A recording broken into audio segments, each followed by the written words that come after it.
যদি কারো কাছে হালাল হারামের পার্থক্যই না থাকে, সে আর মানুষ থাকে না,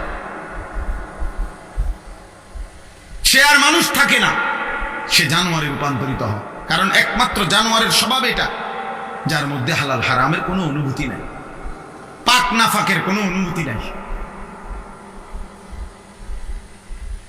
পবিত্রতা অপবিত্রতার কোনো অনুভূতি নাই, জানোয়ারের আখলাক। এই জন্য তোমরা যে সমস্ত ছেলে পেশাব পায়খানার পরে ঢিলা কুলুক টয়লেট পেপার ব্যবহার করো না, ঠিক মতো পবিত্র হও না, তোমার এই আখলাক জানোয়ারের আখলাক, কুত্তা বিলের আখলাক, এটা কুকুর বিড়ালের আখলাক, এটা ইনসানের আখলাক হইতে পারে না।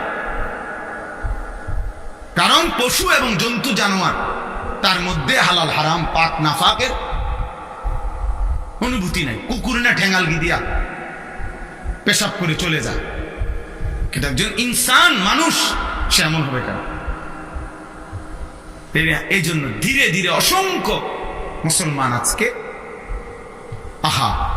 টাকা রোজগার করে মাথার ঘাম পায়ে ফেলে, কিন্তু তার মনের মধ্যে এলো আমি আমার জিপুত সংসারের লাগিয়া এই কষ্টটা করতেছি।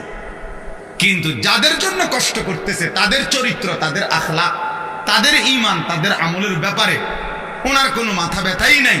উনি এমনি বলে তারার লাগিয়া কষ্ট করতেছে। আপনি তো আসলে সোফার লাগিয়া কষ্ট করতেছেন, আপনি একটা টাইলসওয়ালা বিল্ডিং এর জন্য